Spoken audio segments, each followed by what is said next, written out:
দুর্গত এরিয়া যেগুলো এগুলো হচ্ছে একদমই প্রত্যন্ত, সেসব জায়গাগুলোতে আসলে ত্রাণ থেকে শুরু করে প্রত্যেকটা জিনিসেরই সংকট আছে।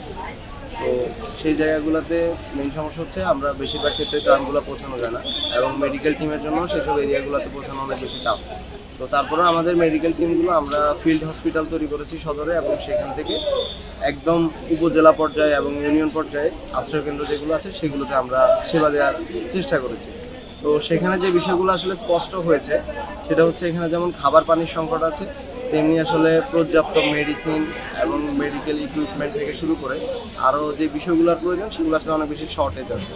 তো আমরা আসলে আমাদের এখান থেকে টিএসসি থেকে ঢাকা থেকে আমরা চেষ্টা করেছি যে মেডিসিনগুলো প্রয়োজন এবং অন্যান্য যে মেডিকেল ইকুইপমেন্টগুলো প্রয়োজন সেগুলো হচ্ছে সাপ্লাই দেওয়ার। এবং আমাদের 4টি মেডিকেল টিম হচ্ছে আমরা 4টি জেলায় পাঠিয়েছি, একটি ফেনী, কুমিল্লা, নোয়াখালী এবং বর্তমান হচ্ছে লক্ষ্মীপুরে একটি পাঠিয়েছি। তো ফেনী এবং লক্ষ্মীপুরের যে 2টি মেডিকেল টিম তাদের কার্যক্রম এখনও চলমান রয়েছে। নোয়াখালী এবং কুমিল্লার যে 2টি মেডিকেল টিম তারা হচ্ছে 3 দিন তাদের কার্যক্রম পরিচালনা করার পর ঢাকা ফিরে এসেছে।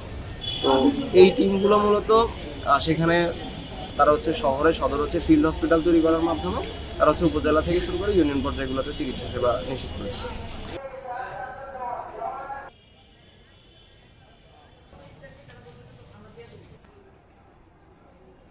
এখানে তো মানে ত্রাণের সংকট তো আছেই, কারণ আসলে আমাদের কাছে এখান থেকে মনে হয় যে আমরা আসলে অনেক বেশি ত্রাণ সংগ্রহ করেছি, কিন্তু আমরা যদি ওই এরিয়াগুলোতে গিয়ে দেখি যে আসলে এক একটা আশ্রয় কেন্দ্রেই কয়েক হাজার মানুষ আছে। তো একটা দুইটা ট্রাক আসলে তাদের জন্য আসলে এনাফ না, 500-600 ত্রাণ কিংবা 1000 ত্রাণ তাদের জন্য যথেষ্ট না।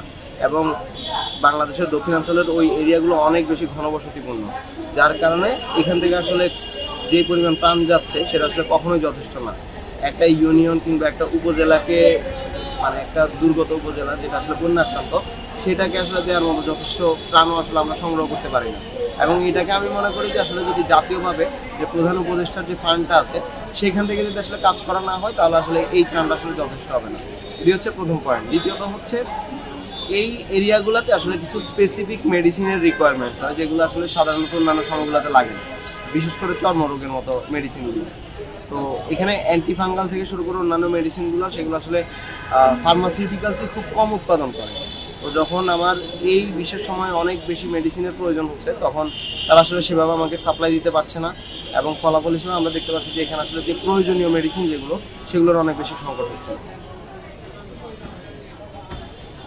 বর্তমানে আসলে পানি অনেক কমে যাচ্ছে, এবং শুরুর দিকে যে সমস্যাটা ছিল যে পানির অনেক বেশি স্রোত ছিল এবং বৃষ্টি হচ্ছিল অনেক বেশি, তো বর্তমানে আসলে এই সমস্যাটা নেই।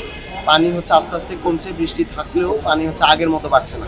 এবং আমরা দেখতে পাচ্ছি যে এখন বর্তমানে কুমিল্লা, ফেনী এবং নোয়াখালীর যে দুর্গম অঞ্চলগুলো আছে যেগুলোতে আসলে বন্যার অবস্থা বেশি খারাপ ছিল সেই অঞ্চলগুলোতে এখন হচ্ছে প্রবেশ করা যাচ্ছে, এবং সেই অঞ্চলগুলোতে বর্তমানে আমরা দেখতে পাচ্ছি যে আমাদের মেডিকেল টিমগুলো যেতে পারছে এবং ত্রাণ নিয়েও হচ্ছে তারা যেতে পারছে। যদিও আমরা মনে করি এটি এখন যথেষ্ট না, আমাদেরকে আরও ম্যাসিভ পর্যায়ে এই বিষয়গুলো নিতে হবে।